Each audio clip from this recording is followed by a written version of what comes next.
Hello, and welcome to the Fab Show. When I say the word hero, what do you think of? A firefighter or a doctor, maybe? Well, I've got a panel of guests here today who are going to be talking about who might be some unexpected heroes in your life and also how we can find inspiration in some of the most unlikely places. So, what are we waiting for? Let's talk.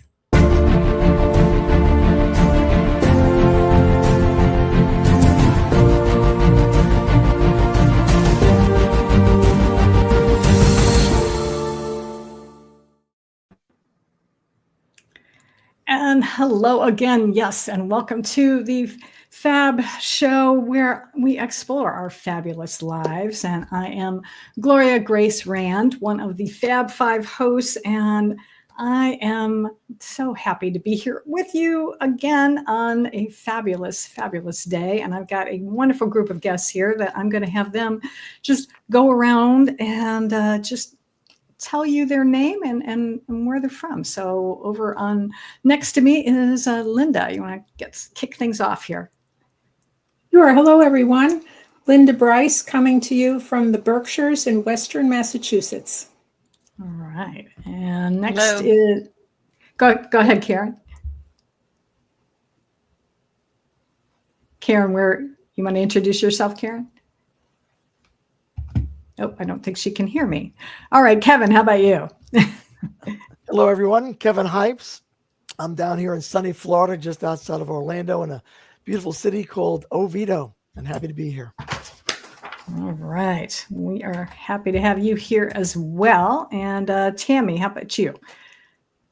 Hi, everyone. I'm Tammy Workman-Lopez, and I'm coming from Orlando, Florida, right near Disney. All right. And Karen, let's see. Can you hear me? Nope. Oops. Where are you? There you are, Karen. Can you hear us, Karen? Okay. We seem to be having some audio difficulties with Karen at the moment. I'm not sure she can't hear us, so maybe we can have our fabulous tech crew down below helping us out with that. So in the meantime, I do want to, again, welcome our digital audience here as well. We want to hear where you are from and make sure that you, hashtag what city you're in.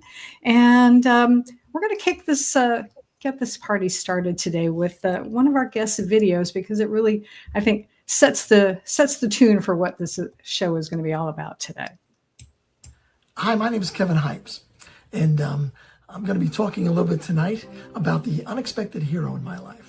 Today's hero for me is going to be my brother Mike. You see, my brother Mike and I, he's a little older than me, and we went separate paths. He went the spiritual path, but I was a long-haired hippie. I was in a rock band, never went to college. I was that kind of guy. But when Mike and I got together one day, he showed me the gospel, and I accepted it. But he also showed me other scriptures. One in particular I'm going to talk about tonight.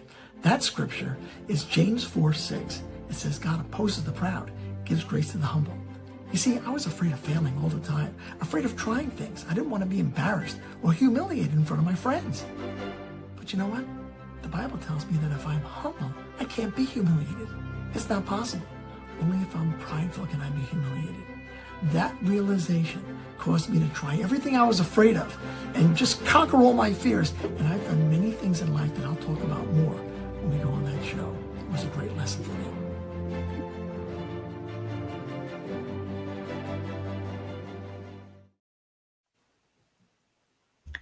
All right, so I'm gonna put you in the spotlight here, Kevin, and have you, share a little bit more about that. And it's sort of, I think, in a way, it seems like you almost have two heroes there.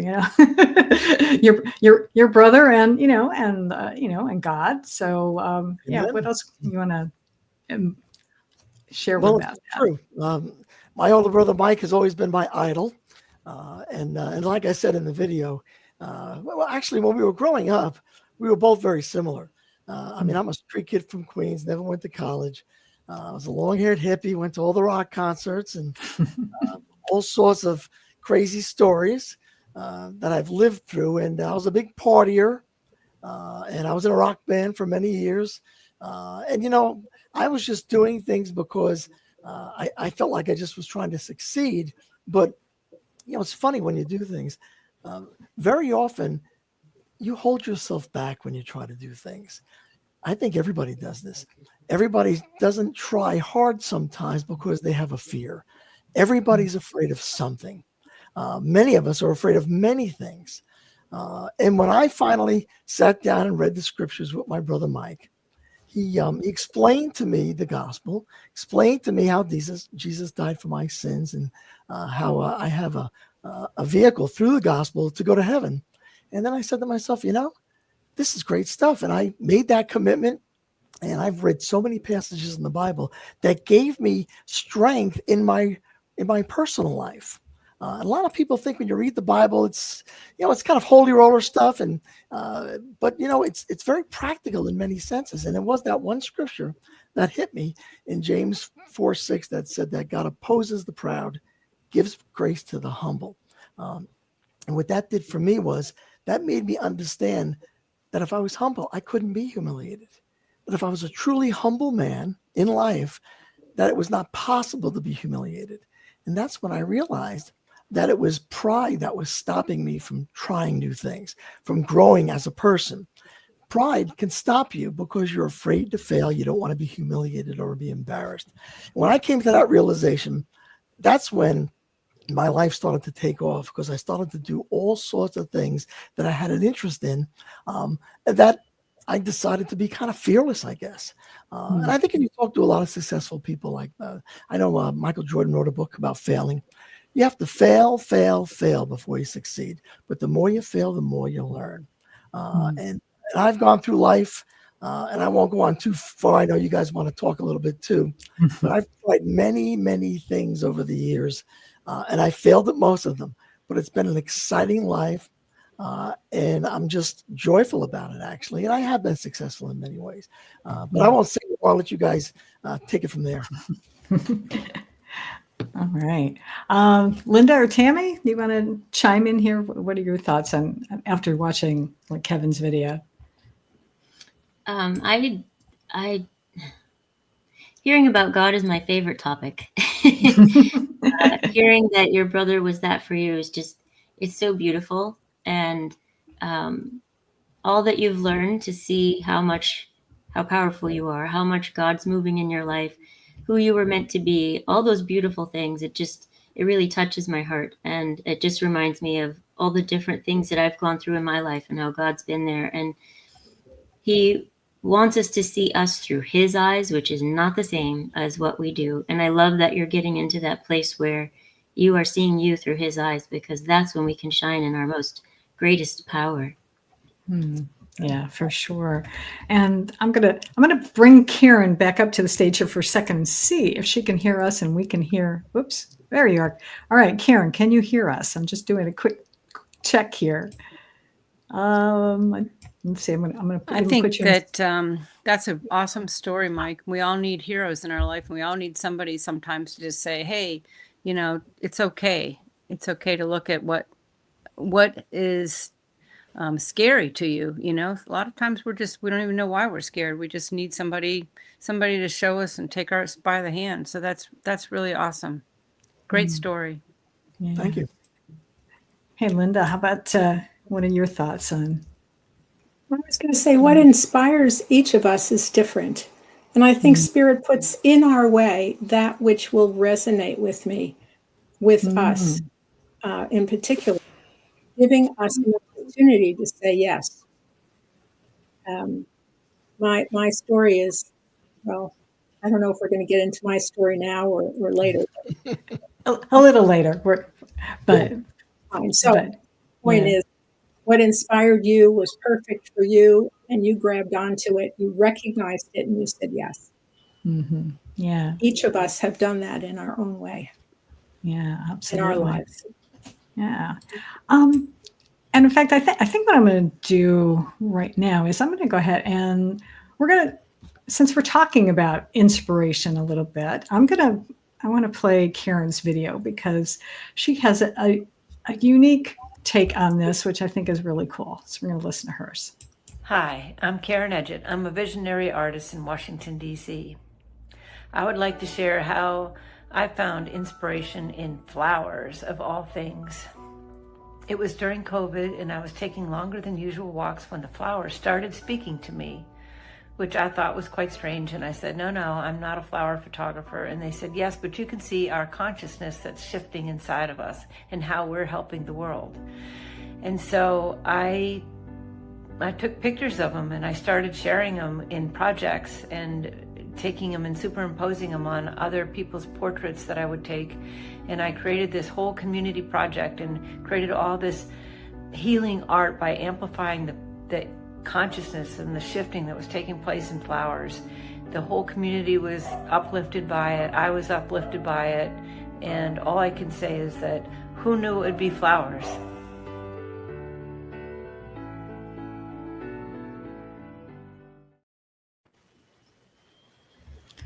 I thought that was so cool because, you know, Hi, typically, yeah, yeah.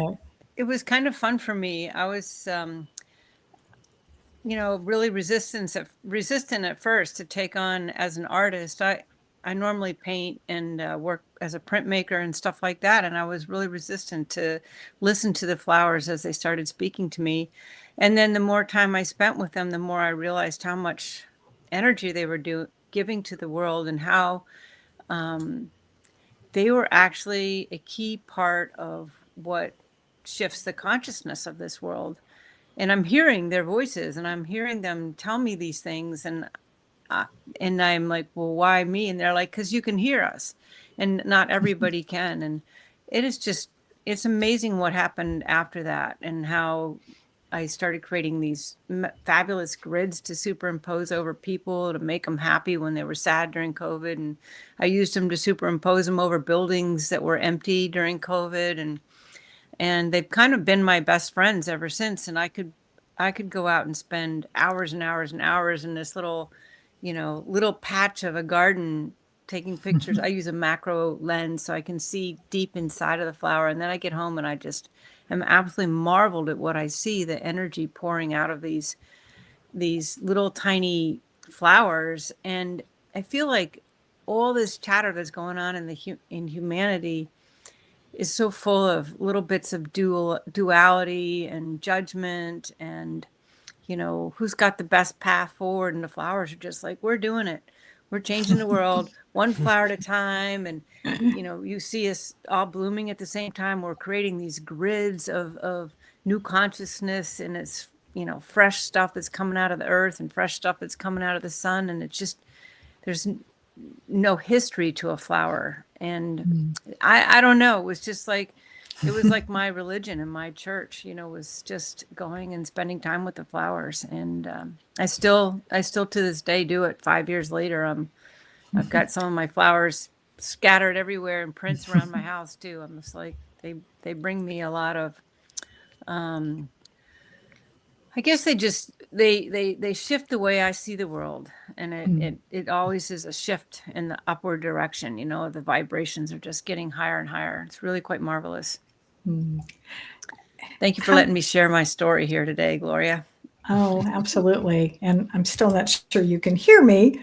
Doesn't seem like it. So I'm going to invite anyone else to talk about, you know, how did you feel even just watching her, Karin's story there? Kevin, how about you? I'll put you in the spotlight. Because it's definitely unique, or at least I think.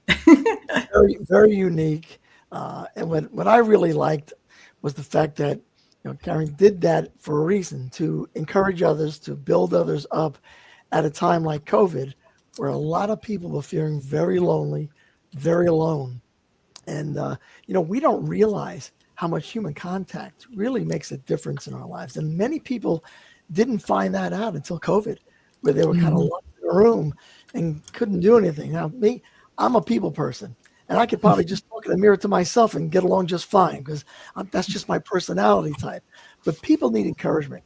People need to be built up, and they need to be touched by other people. And those flowers, just bringing that into somebody's life at a time where they felt kind of alone, I could see the encouragement that people would get from that. So, and it brought a lot of joy to you too, when you knew that it was encouraging people. And now it's been lasting for 5 years. So I think that's just great what you've done.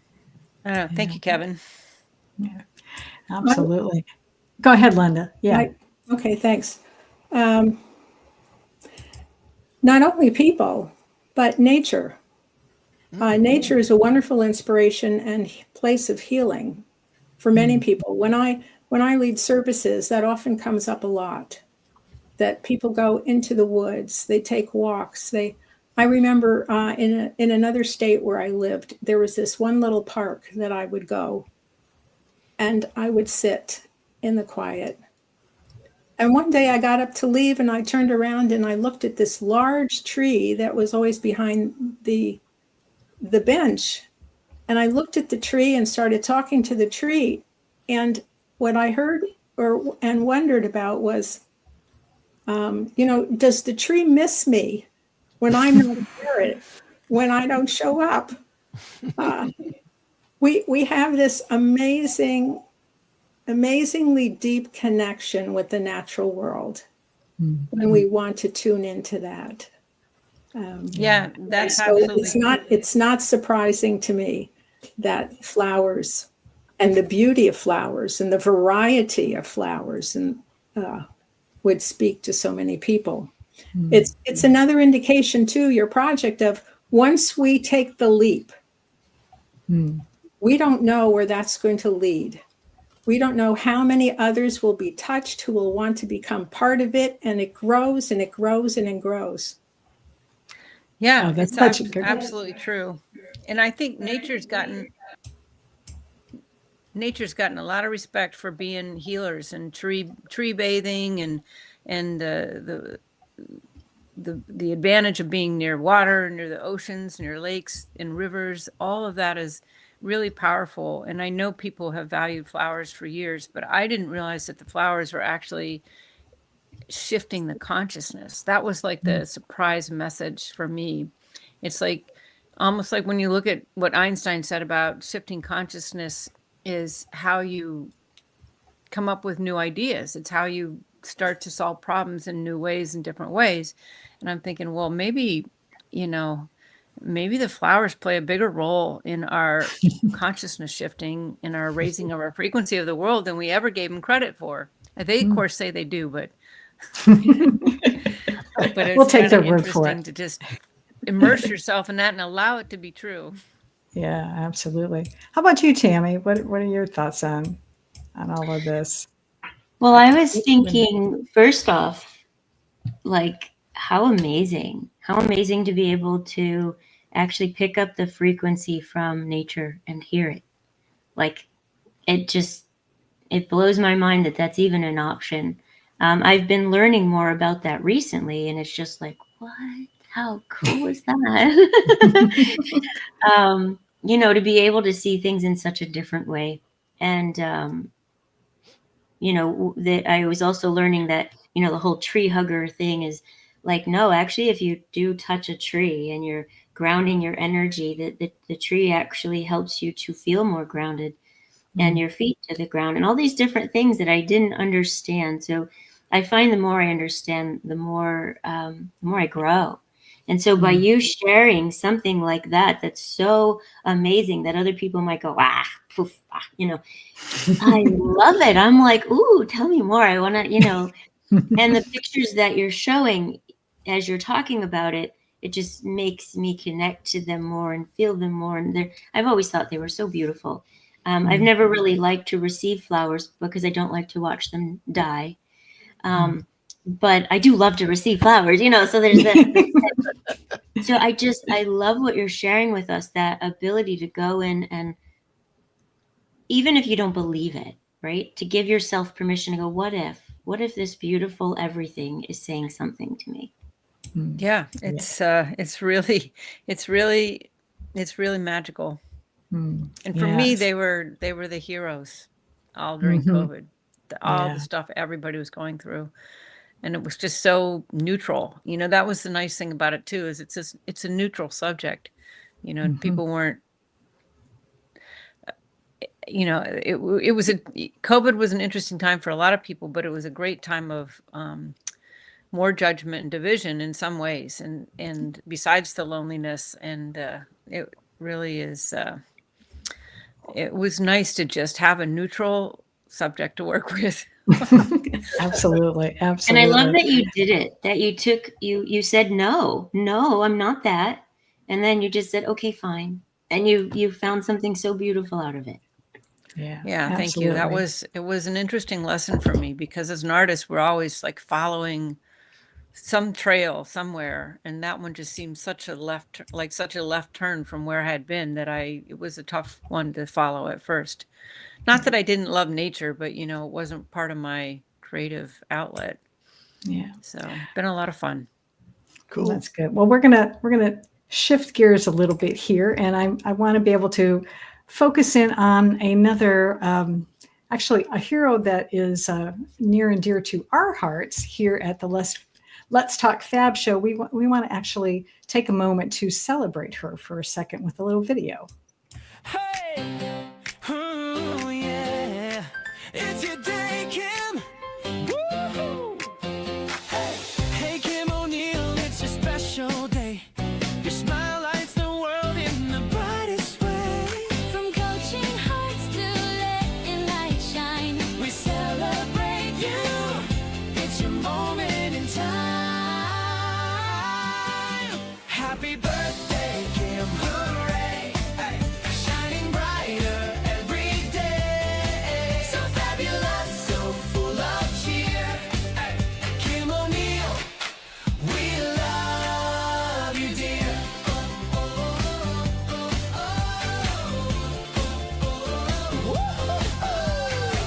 Way to go, Kim, you sparkle with light.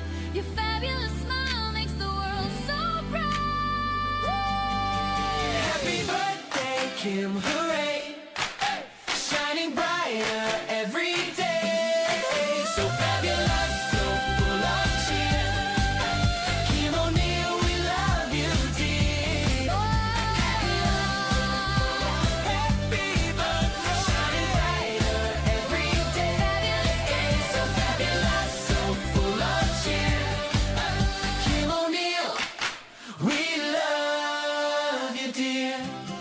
Woohoo! Happy birthday, fabulous Kim. Very good. Very good.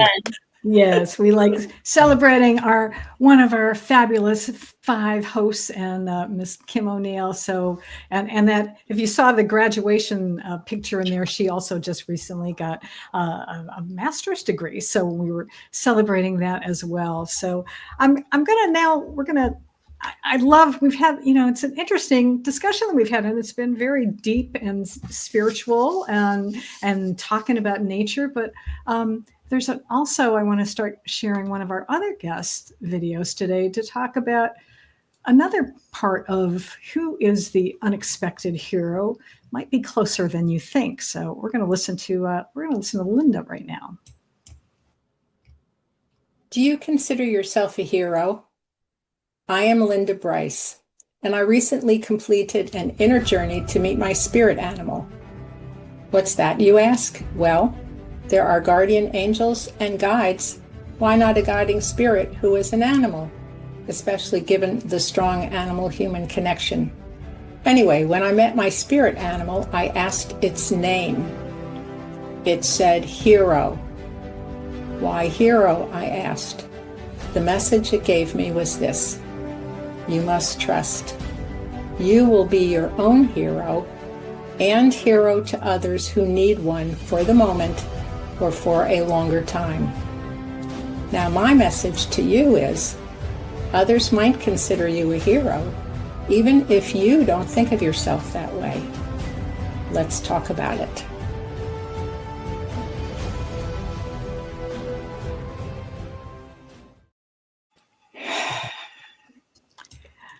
So hearing that again, I'm tearing up.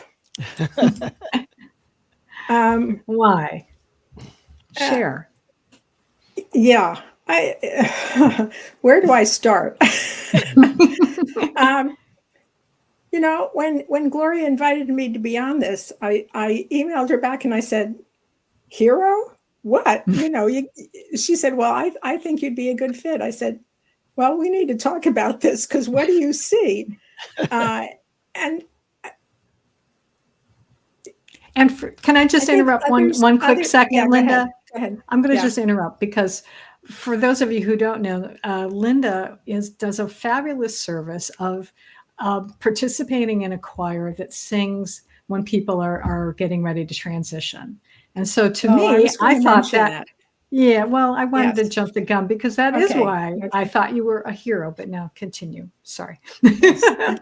So no, and let me see, Tammy at the end of her comments earlier said she doesn't like getting flowers because they die.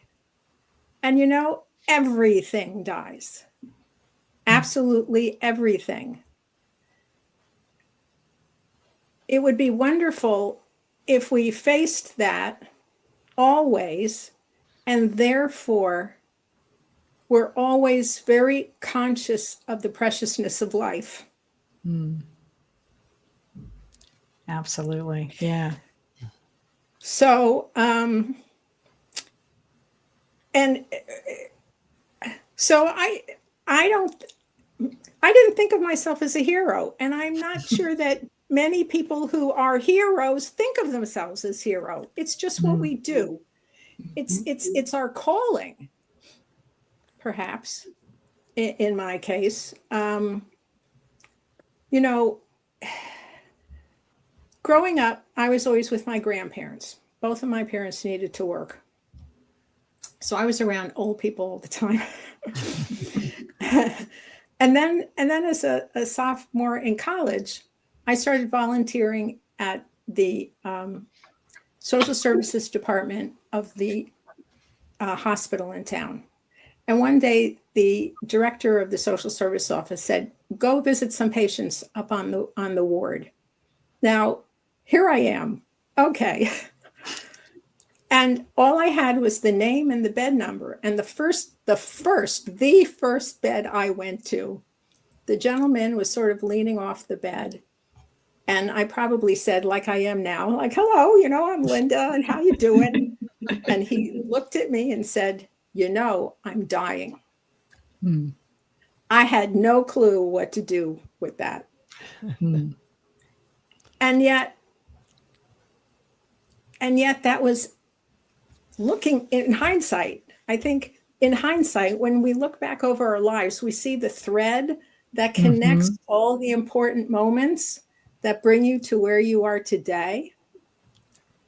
And so when I started having children, I took my first daughter to a nursing home and said, do you have anybody here who needs a visitor? You know, and I also noticed the puddle of urine on the floor of the hallway. I mean, these, not to say, folks, don't get on my case now. I know if you have the resources, there are really good places out there where you can stay and you can buy into it and whatever. But most of us, and I would be among the us, don't have that kind of, and I would be in maybe one of the ones that I now visit and do what they can to provide care.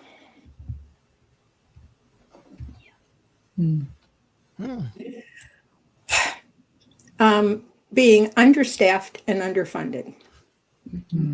Yeah. So anyway, so my life goes along, and I started sitting with my relatives who were dying and was there when they passed and was getting all this. And I came back from one of those trips, and there was an ad in the paper for starting a local chapter of a Threshold Choir. Now, this year, 2025, is the 25th anniversary of the beginning of what is now called Threshold Choir International. Thresholdchoir.org, folks, if you want to, please. If you want to start a chapter, sing in the chapter, use their services. So I was one of the founding members of the local Threshold Choir.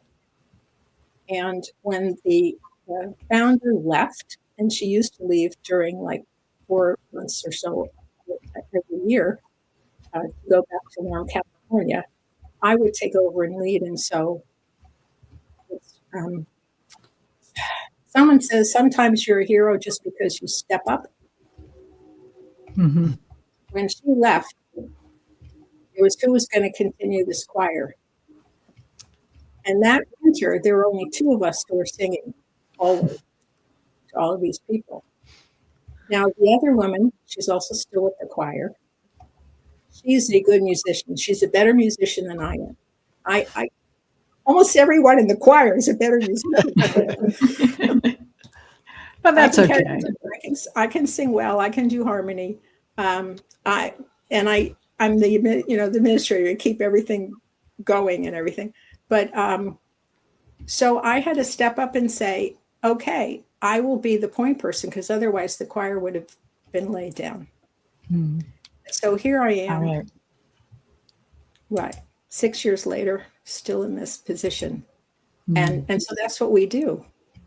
Beautiful. We go in places you never know who you're going to find, how you're going to find them on that day. Will they be in pain? Will they be sleeping? Will they even know you? Because it isn't as much the big C, cancer, anymore. It's the big D, dementia, all kinds. Yes. Yeah, absolutely. Well, I appreciate you, Linda. I'm seeing the clock go by, and I want to make sure that we can get others talking about this today. But it's so well, powerful. just speaking from the flowers, that the dying, so they die so quickly, and that keeps them, in a way, that keeps them free.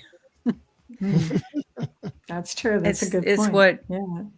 It's kind of an interesting part of death, but they just were mentioning that that there is a reason you bring flowers around when people are not feeling well or dying or dead or getting married. And that is to boost the energy field of what's going on. It helps.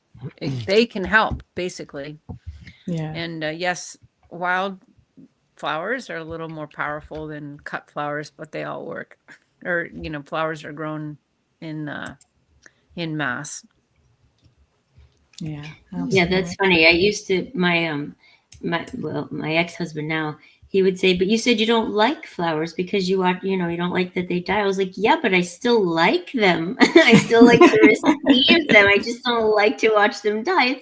It's a conundrum. Yeah, absolutely. They are just so beautiful during that time. Yeah. I can say that what Linda said very much touched my heart. First of all, she's absolutely right.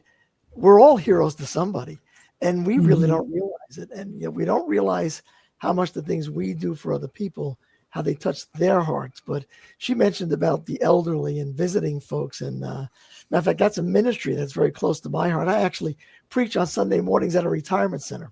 And it's in the memory ward. And although there's many of them who are alert, some are not. And there's probably 20, 30 folks that come every Sunday morning. And I told you I used to be in a rock band, and it's funny how God works. He gives you those talents for a reason. And I was very shy. I didn't like to sing much, but I did. Well, we eventually became a Beatlemania band and traveled all over the Northeast, which was very fun and interesting. So now that I go preach on a Sunday morning, I bring my guitar and I sing a few church songs. And the one thing that I realized that was after the sermon and after we kind of talk a little bit, some of the ladies would roll out or walk out to the lobby area and sit and chat. And I went out and brought my guitar one day and sat down and talked to them and said, what kind of music do you like? And they said, we like Beatle music. And I said, because I thought Paul McCartney's 83, right? Well, I put up my guitar and I started singing a couple of Beatles songs. And you could just see they knew all the words, and you could look into their eyes, and they were at Shea Stadium. I mean, they were just loving it. You don't realize what you do and how much it encourages other people. Going to that retirement center on Sunday mornings, and I bring other people from church with me because I want them to experience that.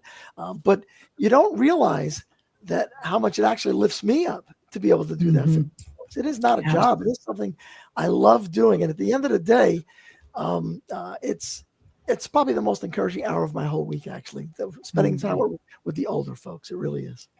Awesome. We also do community sings. Yeah. We also do community sings. So we go into some of the facilities, which are not nursing homes, continuing care communities, and anyone who wants to show up. And then we sing our songs for about half the time. And then we do a big sing-along Great. with various other kinds of music that most people would know. Well, all this talk about music, I want to share a new original song that we have on the Fab Show right now that touches all of this right now. In the quiet, in the storm, Heroes are born. heroes are born. Sometimes the storms awaken a fire. A hidden strength we never acquired. We always knew it but kept it concealed until the moment the heroes revealed. Today the hero might be me, lifting you up when you can't see. And when I stumble, when I fall too, that's when I lean on the hero in you. It's not the capes or the headlines we find. It's Holding a hand, it's choosing the kind in small moments. In all that we do, an unexpected hero shines through. Today the hero might be me, carrying hope where hope used to be. And when I'm broken, when I can't move, that's when I lean on the hero in you. the hero is closer than we knew. Living in me, shining in you.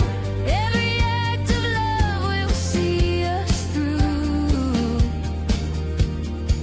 Now it's time to let the hero break through. Sometimes a hero is me, sometimes a hero is you. Together we rise, together we prove the world is calling for the heroes in me and you. We are the heroes, We are the heroes. unexpected heroes, me and you.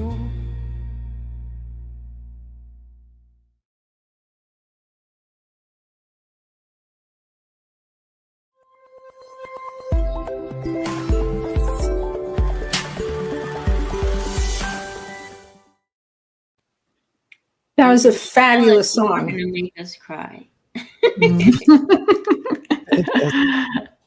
Well, we have Tamara L. Hunter to thank for that. Thank you, Tamara. She is our amazing leader of this show, and she's been doing some amazing work with the music. So we thank you, Tamara, for that. Another beautiful song. And I think I'm going to jump right into. We're going to play Tammy's video because it's still well, I don't want to give it away, but I think it'll work. And I've had so many heroes in my life, and I was thinking about it. There's so many that lifted me up, and then there's also so many that I learned heartbreak and letdown and frustrations, those lessons.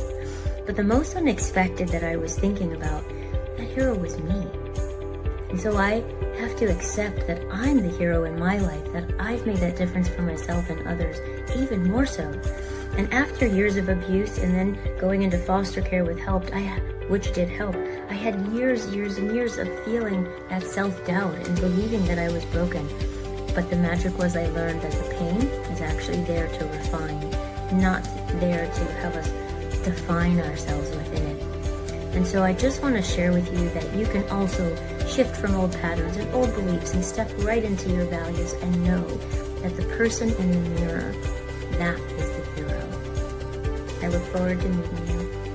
Big squishy hugs for help. Take care.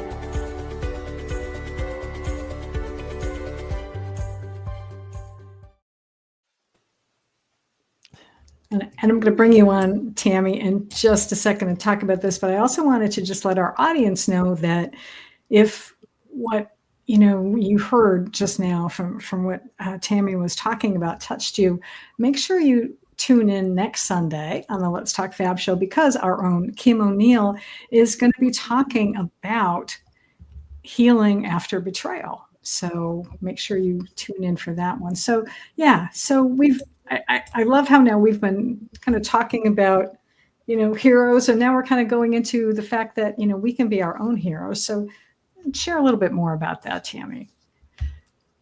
Yeah, and it seems like that's kind of where today's theme is, actually. I love it.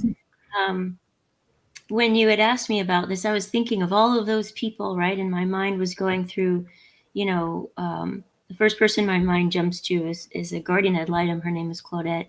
And then another family that sponsored me, which is like Cynthia and Paige, and they sponsored me and my siblings. And anyone who touched my siblings,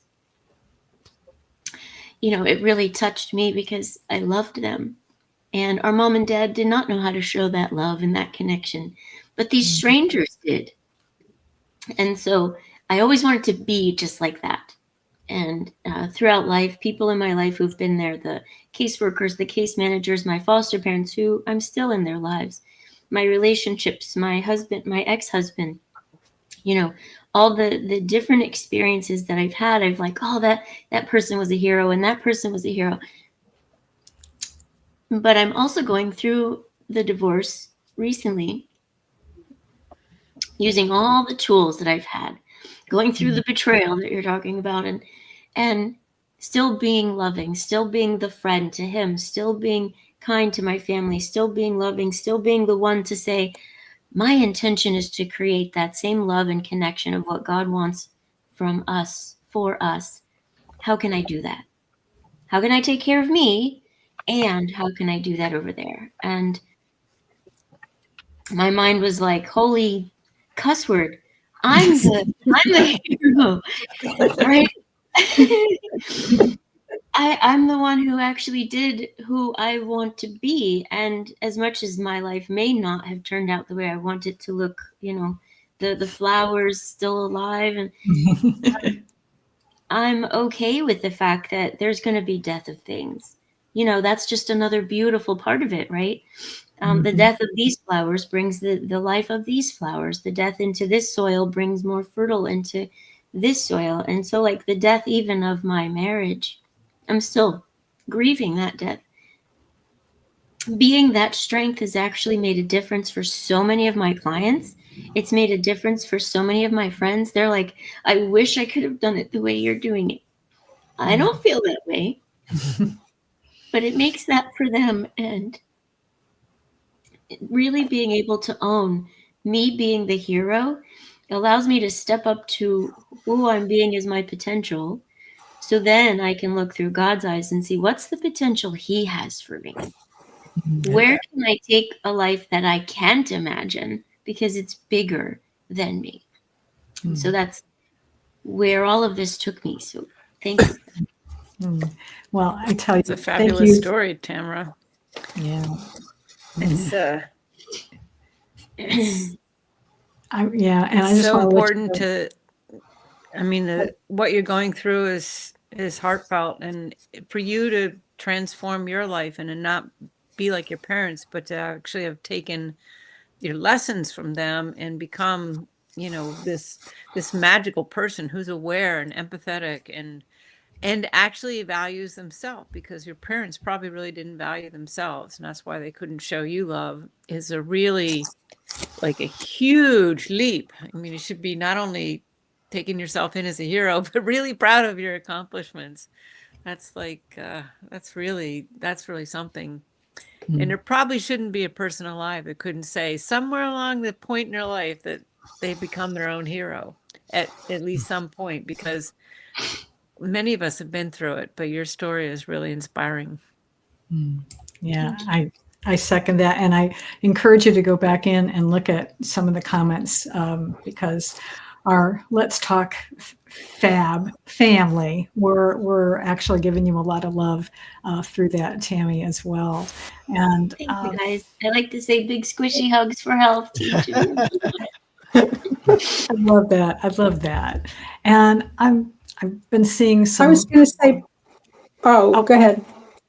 Yeah, I was just going to say there's some, we're going to hold that thought. I will come back right back to you, but I've been seeing some purple hearts go by, and we have something on the Let's Talk show that's called the Purple Pen Heart Club. So I want to play just a short little video for that.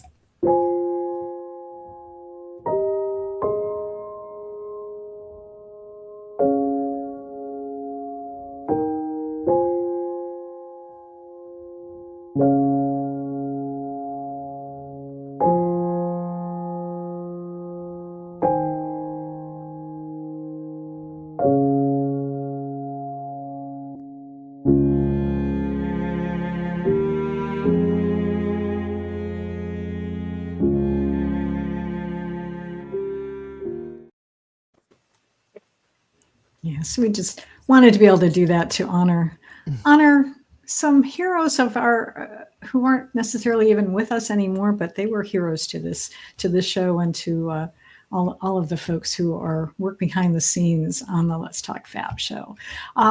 So I can't believe, but time is like rapidly disappearing. So I think Linda, you were going to add something there. I was going to say something about vulnerability and heroes.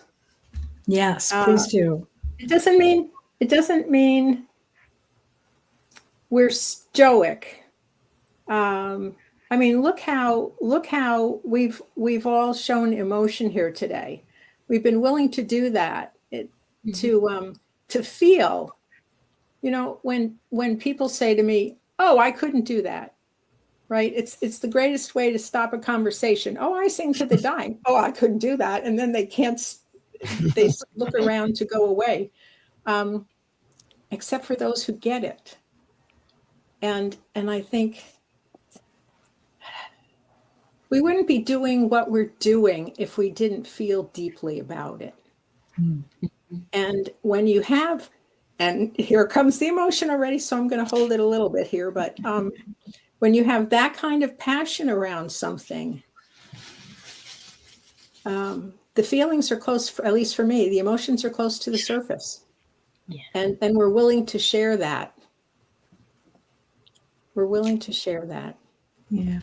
You know, I want to pose a question to all of you right now, because especially how we're talking about this, you know, finding the hero within themselves. And as we are starting to get closing out the show a little bit here, but what would you say to someone who has maybe doubts, let's say, about finding that hero within themselves? What would you say to someone? Kevin, you want to chime in here? You look like you're thinking. I would say to tell them to look at their own life. Oh, okay.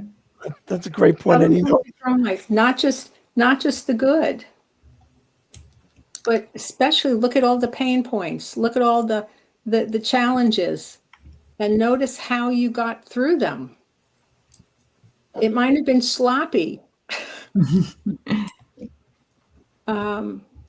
but you're here now and not there. Absolutely. Yeah. Kevin, how about you? You know, it's listen to the Tammy story, very touching. You know, I've gone through a divorce myself. I totally understand the feelings of that, especially when you come out of it saying, "What did I do wrong? How come I wasn't good at that?" And you doubt yourself. We all go through doubts, and that's part of that fear thing that I spoke about. But for finding that hero, you know, I always lean towards the spiritual side. And I actually pulled up a scripture that I was going to read to Tammy, and just called on me, and I'll read it.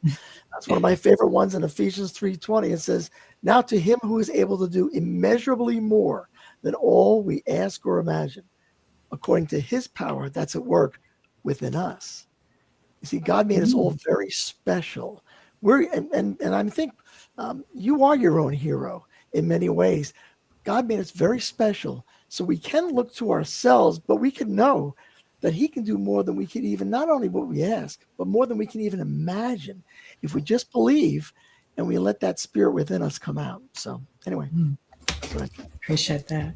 Yeah. How about you, Karin?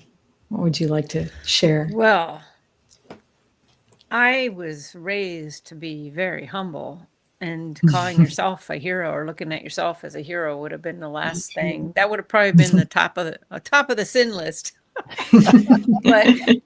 But you get wiser as you age, and you get more comfortable with your wisdom and your perspective and what you really have to offer in this world, and how you navigate some very serious issues. I had a lot of trauma as a young baby that kind of set the course for my life, and it took me a long time to parse that and pick it apart. And it probably wasn't till the death of my brother a couple years ago that I actually completed that cycle. So 62 years or 61 years I've been struggling with that. And I think to call myself a hero would make me cry. It does. So, but that is a really profound acknowledgement of yourself when you can actually say that. And it's probably on a more spiritual level, recognizing fully your own divinity as well. Yeah, I agree. And I would say, each of you in your own way have been heroes because of what you have done, what you have brought to other people, how you share and how you uplift other people. And that's really, really what it is. And actually that Each of us, Gloria. each of us. Okay, yes, each of us. That's true. Okay, the plural you, so that does include me, I guess you could say. But thank you. I appreciate that. And which actually, and I didn't even, I prepare a list of questions and things, but I also let the conversation flow. But this just came to me is, what is your definition of a hero? I'll let you ponder for a moment. Linda, you look like you're ready. Or Tammy, go ahead. Yeah. Someone who helped me to feel like I was kind of saved in my life, to help me feel loved and important and valued because I didn't. Much like what Karin was saying, I think of myself as a hero. I thought of myself as less than garbage. I thought of death every day growing up as a kid. So the hero was someone who actually helped me to see me and to see my value, and in some cases literally saved my life. We're glad of that.